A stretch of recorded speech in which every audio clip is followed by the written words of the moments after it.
Hello दोस्तों, जय हिंद। आपका हमारे यूट्यूब चैनल हंगामा ऑफ साइंस में स्वागत है। आज हम आपके लिए लेकर आए हैं नंबर सिस्टम, संख्याएं किसे कहते हैं। तो चलिए दोस्तों, आज नंबर सिस्टम पर चर्चा करते हैं।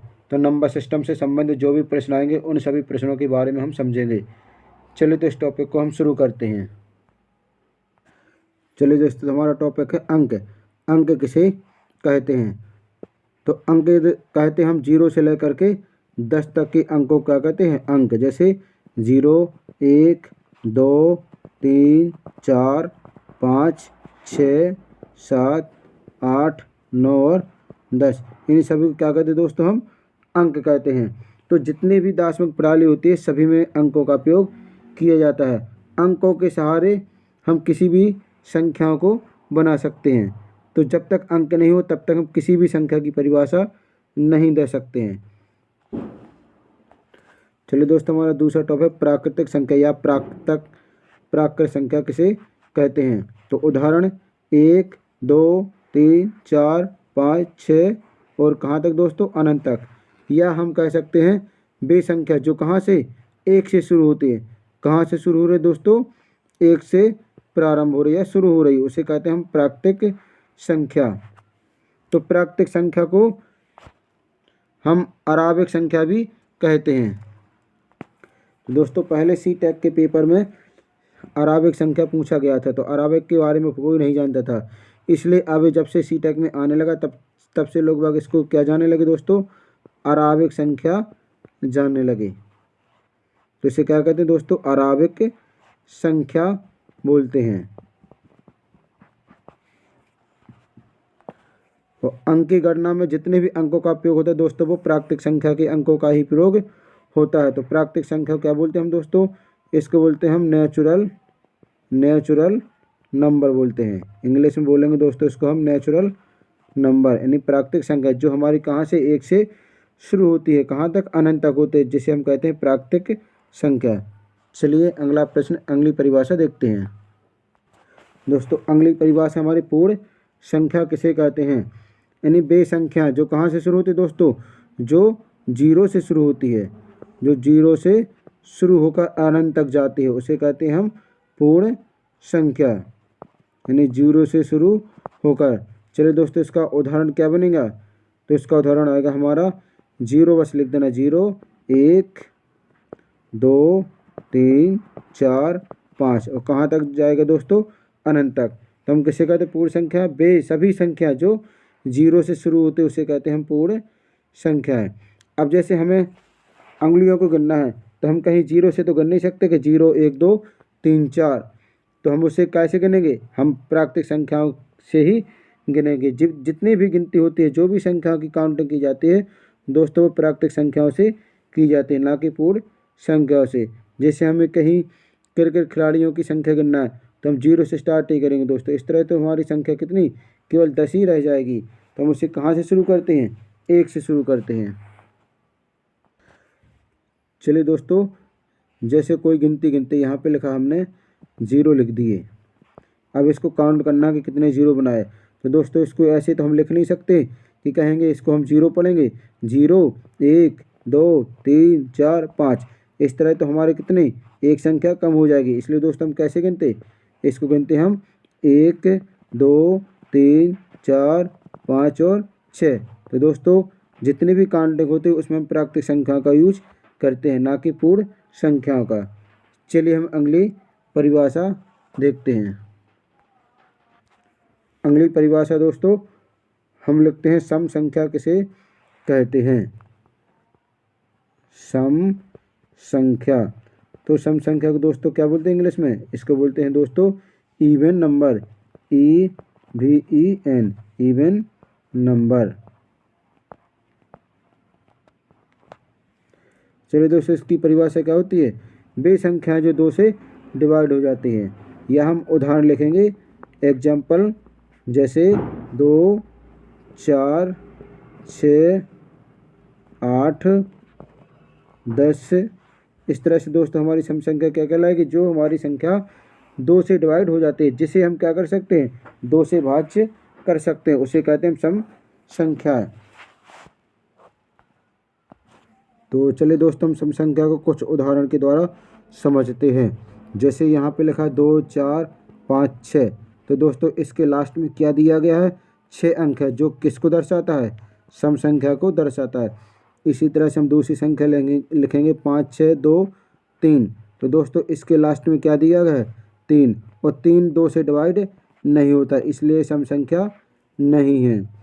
चलिए दोस्तों कोई भी संख्या आ जाए, चाहे जितनी बड़ी संख्या जो 2, 4, 5, 9, 1, 4, 3, 7, 2। चलिए दोस्तों ये जैसे इतना बड़ी संख्या लिखी है, इसके लास्ट में क्या दिया गया दोस्तों, 2 नंबर दिया है, जो 2 से डिवाइड हो जाएगा, इसलिए कौन सी संख्या होगी दोस्तों, ये सम संख्या होगी। चलिए अगली संख्या देखते हैं। तो चलिए दोस्तों अगली परिभाषा है हमारी विषम संख्या। चलिए दोस्तों हम विषम संख्या के बारे में जानते हैं। तो विषम संख्या को इंग्लिश में क्या बोलते हैं दोस्तों, odd number, ODD odd, NUMBER।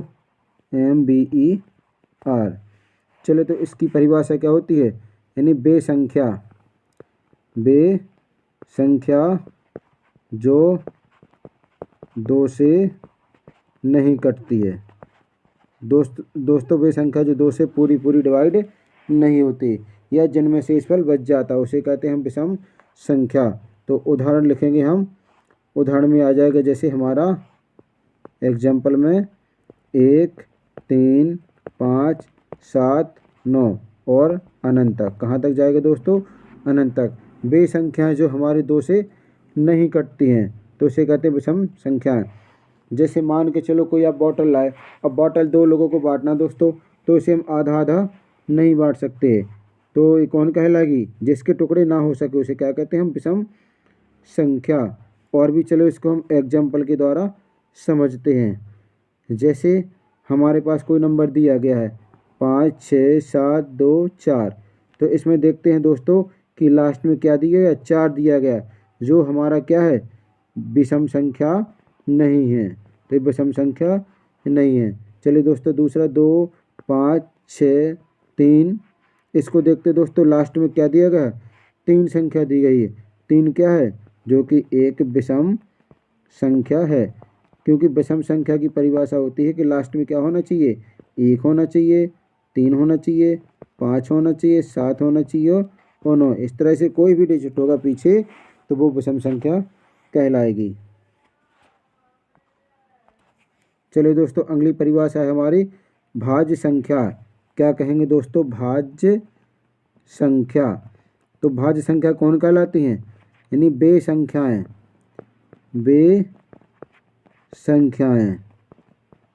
जिनके गुणनखंड 2 या जिनके गुणनखंड दोस्तों 2 से ज़्यादा हो। कितने चाहिए दोस्तों, 2 से ज़्यादा चाहिए गुणनखंड। वे संख्या जिनके गुणनखंड कितने दोस्तों, 2 से ज़्यादा हो, 2 से ज़्यादा हो, भाज्य संख्या कहलाती है, भाज्य संख्या कहलाती है।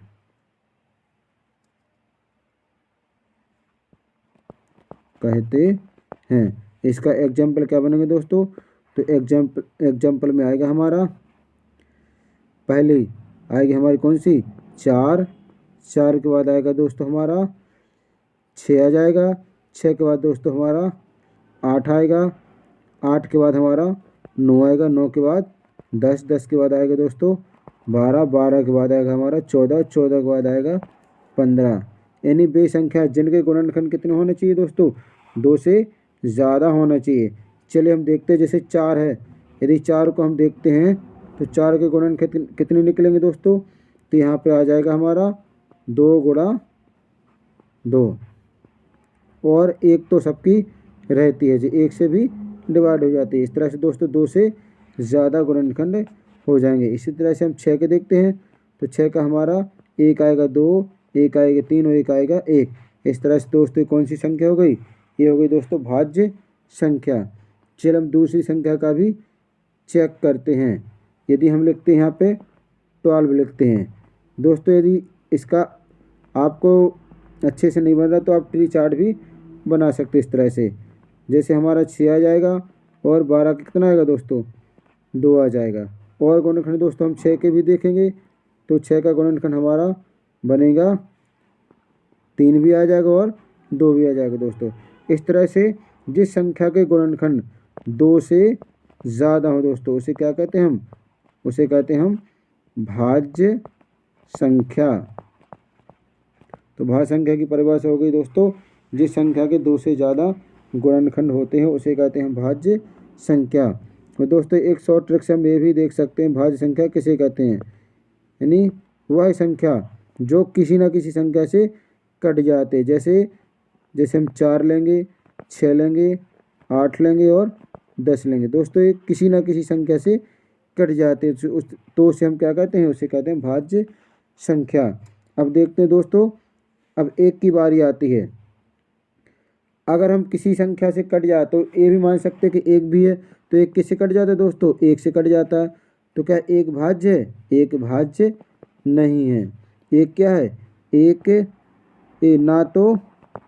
ना तो ये भाज्य दोस्तों, और 1 ना क्या है, और ना ही ये अभाज्य है।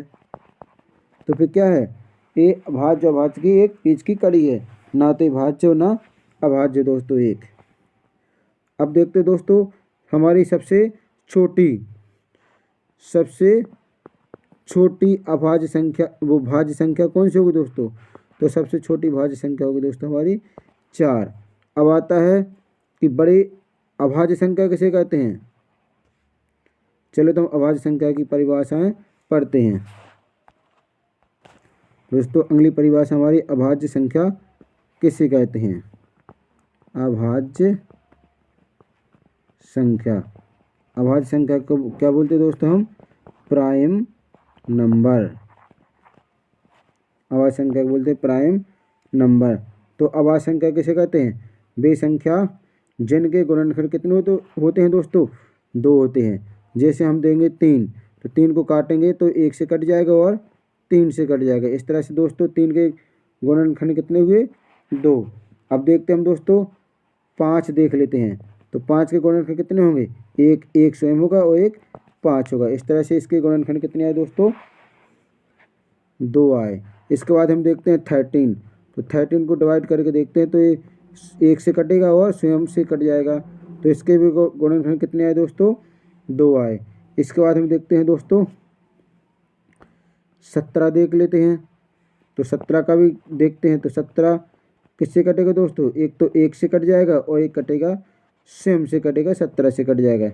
इस तरह से हम कह सकते हैं कि जिन संख्याओं के गुणनखंड कितने हो दोस्तों, केवल 2 हो, उसे कहते हैं हम अभाज्य संख्याएं। तो चलिए हम देखते हैं कि सबसे छोटी अभाज्य संख्या कौन सी है। तो सबसे छोटी अभाज्य संख्या तो कौन होगी दोस्तों, सबसे छोटी अभाज्य संख्या होगी दोस्तों हमारी 2 हो जाएगी। कौन सी होगी दोस्तों, सबसे छोटी अभाज्य हो जाएगी हमारी 2 संख्या हो जाएगी। अब आता है दोस्तों सबसे छोटी सम अभाज्य।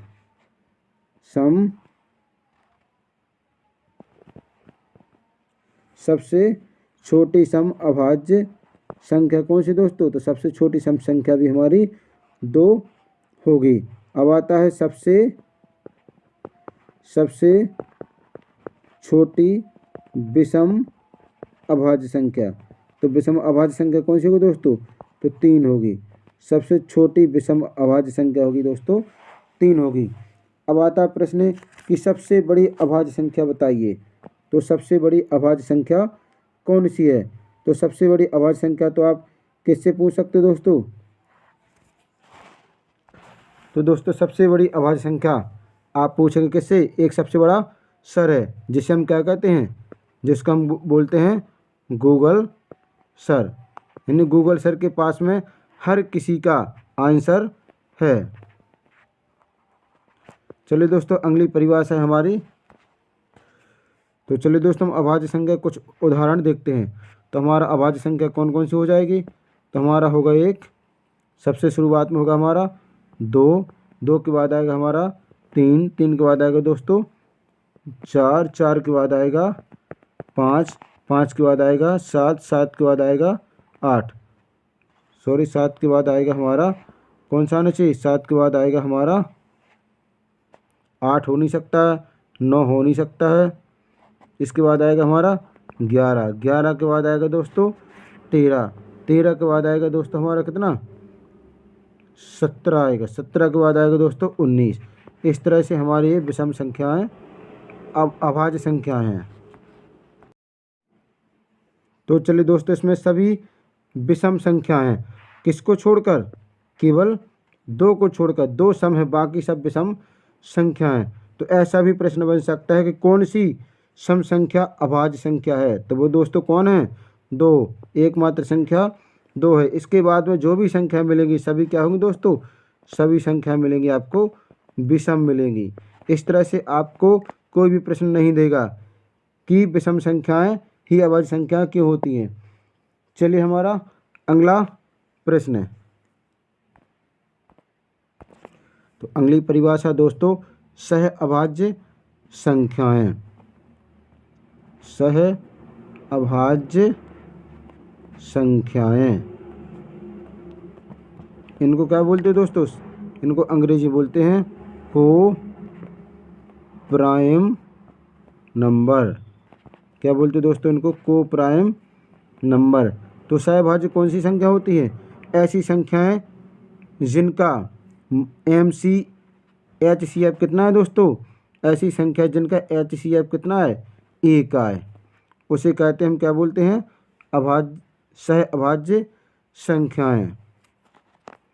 जैसे हम लेंगे यहाँ पर ले लेंगे 14 और 15। तो देखते दोस्तों इस 14 हम ये कह सकते कि दोनों संख्या कैसी हैं, भाज्य, 14 भी संख्या भाज्य है और 15 भी संख्या भाज्य है। लेकिन हमारी जो 14 संख्या वो 2 से कट जाएगी, लेकिन 15 2 से नहीं कटते, तो इसलिए इसका HCF कितना आएगा, 1 आएगा दोस्तों। तो वे कहलाते को प्राइम नंबर्स, या जिन्हें हम कह सकते हैं जो जोड़े के रूप में होते हैं। किस में होती है दोस्तों, जोड़े के रूप में होती हैं, लेकिन उनका HCF महत्तम समावर्ती कितना आएगा दोस्तों, 1 आएगा। इस तरफ से हम ले लेंगे, जैसे 20 लिखेंगे, 20 के बाद हम देख लेंगे दोस्तों इसमें हम 21 लेंगे। तो देखते हैं हम कि 21 हमारा 3 से डिवाइड हो जाता है, लेकिन 3 से 20 डिवाइड नहीं होता है। अगर हम 4 से डिवाइड करें तो 4 से डिवाइड हमारा 20 तो हो जाएगा, लेकिन हमारा 4 से डिवाइड 21 नहीं होगा। इस तरह से दोस्तों हम कह सकते हैं कि 20 और 21 का HCF कितना आएगा, 1 आएगा। चलिए दोस्तों अगला एग्जाम्पल देखते हैं। इसी तरह से जो जोड़े के रूप में पाई जाती है, जैसे मान के चलो हमारा 4 और 5 आ जाए, इसके बाद हमारा 6 और 7 आ जाए, 9 और हमारा दोस्त यहाँ पर 14 आ जाए। तो जो जोड़े के रूप में पाए जाते हैं उन्हें कहते हैं को प्राइम नंबर। और भी हम लिख सकते हैं 23, जैसे 24 आ जाए, हमारा 56 भी आ सकता है दोस्तों, और हमारा यहाँ पे हम 13 भी लिख सकते हैं। ऐसे दोस्तों जिनके जोड़े तो बन जाए लेकिन उनका HCF कितना निकले दोस्तों, 1 निकले, उसे कहते हैं हम को प्राइम नंबर। तो चलिए दोस्तों हमारी अगली परिभाषा, तो हमारी अगली परिभाषा है परिमेय संख्या। क्या बोलेंगे दोस्तों, परिमेय संख्या। तो परिमेय संख्या किसे कहते हैं, यानी वे संख्या जिन्हें हम P/Q के रूप में लिख सकें। वे संख्या जिन्हें हम P/Q के रूप में लिखते हैं उसे कहते हैं हम परिमेय संख्या। जैसे 2/4, 3/6, 1/3, 9/2, ऐसी संख्या जिन्हें हम P/Q के रूप में लिख सकते, वे काले दोस्तों परिमेय संख्याएं कहलाती हैं। तो चलिए दोस्तों हमारी अगली परिभाषा अपरिमेय संख्या। अपरिमेय संख्या किसे कहते हैं, तो वे संख्या जिन्हें हम P/Q के रूप में नहीं लिख सकते, वे संख्या जिन्हें पी बटे क्यू के रूप में नहीं लिख सकते उसे कहते हैं हम अपरिमेय संख्या।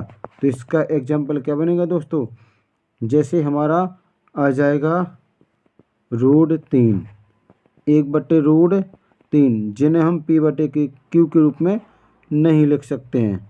√3/2 इसे हम कहते हैं अपरिमेय संख्याएं। दोस्तों अगली परिभाषा आती है हमारे स्थानीय मान की। क्या लिखेंगे दोस्तों हम, स्थानीय मान।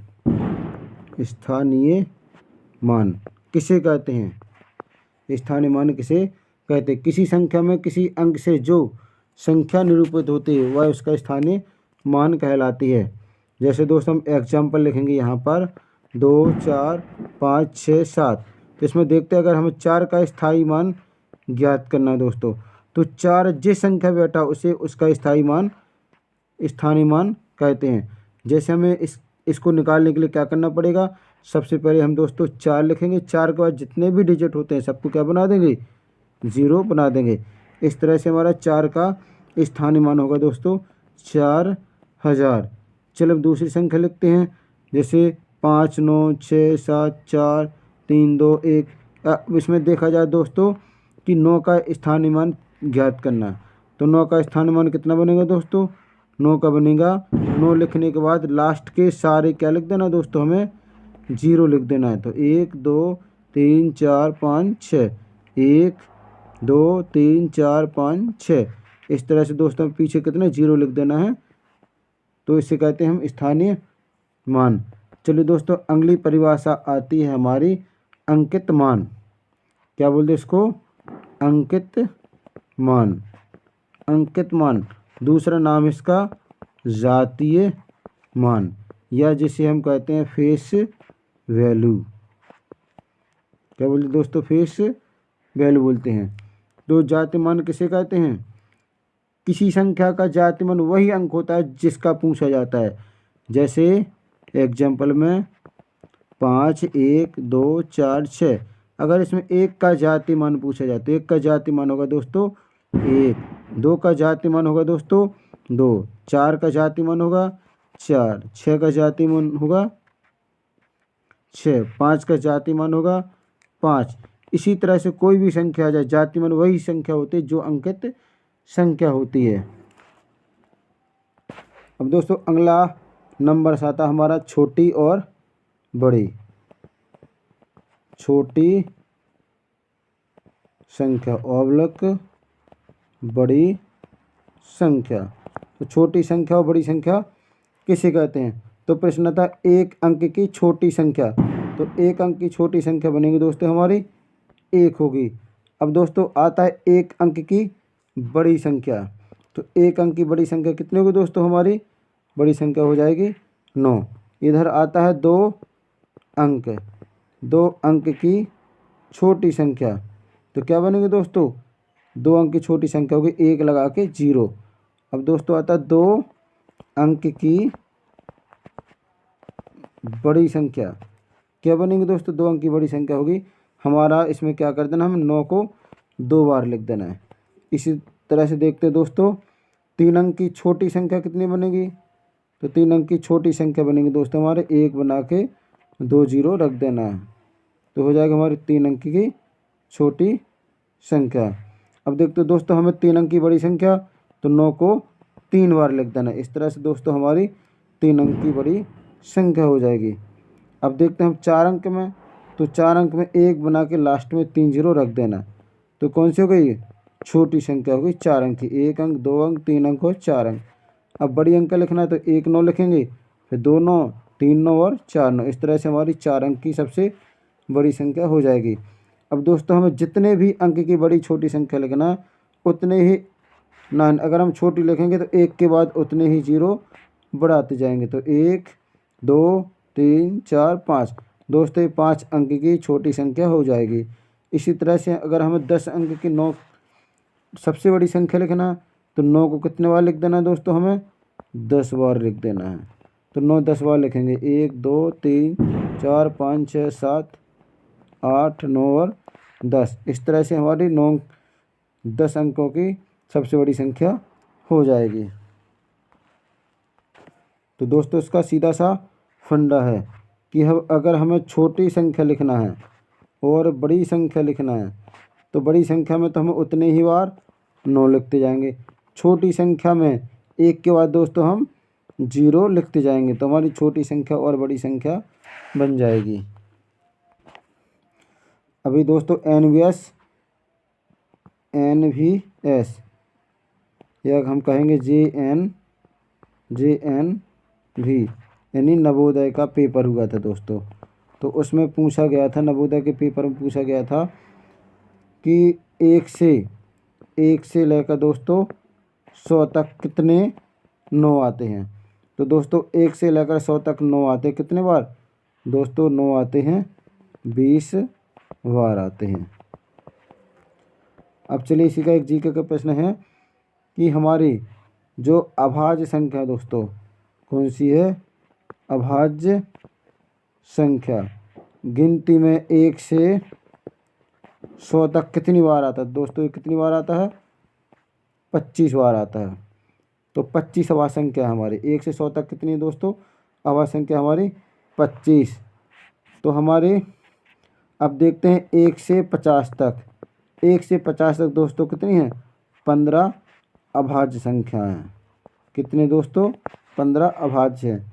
अब देखते हैं दोस्तों 50 से 100 तक कितनी है? तो 50 से 100 तक है दोस्तों 10 अभाज्य। इस तरह से हम कह सकते हैं कि 1 से 50 तक 100 तक कितनी हो जाएंगे दोस्तों? 1 से 100 तक हो जाएंगे 15, 10, 25 संख्याएँ हो जाएंगी। दोस्तों अगला टॉपिक आता है हमारा पूर्ण वर्ग संख्या। क्या कहेंगे दोस्तों? पूर्ण वर्ग संख्या, या जिसे हम कहते हैं परफेक्ट स्क्वायर नंबर। क्या बोलेंगे दोस्तों? Perfect square number. तो किसे कहते हैं इनको? जिनका क्या हो जाए दोस्तों? वर्गमूल निकल के आ जाए। जैसे 1, 4, 9, इसके बाद दोस्तों हमारा 16 के बाद आएगा 25 के बाद आएगा दोस्तों हमारा 26। जिनका क्या निकला है दोस्तों? अंडर रूट निकल आया, वर्गमूल निकल आया, उसे कहते हैं हम पूर्ण वर्ग संख्या। जैसे 4 1 का होता है 1 दोस्तों, और हमारा 4 का कितना होगा दोस्तों? 2, 9 का होता है दोस्तों 3, 16 का होता है 4, 25 का 5, 36 का 6। वे संख्याएँ जिनका गुणा उसी संख्या में किया जाए तो जो निकल के आता है उसे कहते हैं पूर्ण वर्ग संख्या। जैसे 2 का गुणा 2 में किया जाए तो 4, 3 का गुणा 3 में किया जाए तो 9 आ जाएगा दोस्तों। इस तरह से पूर्ण वर्ग संख्या जिनके वर्गमूल निकल सकते हैं दोस्तों। तो दोस्तों आज हमने आपके लिए सम, विषम, भाज्य, अभाज्य, पूर्ण और प्राकृतिक संख्याएं समझाएं दोस्तों। और परिमेय संख्या किसे कहते हैं, अपरिमेय संख्या किसे कहते हैं। तो शायद आप लोग इन परिभाषाओं को बहुत अच्छे तरीके से समझ चुके होंगे। आपको इन परिभाषाओं किसी प्रकार की प्रॉब्लम नहीं जाएगी।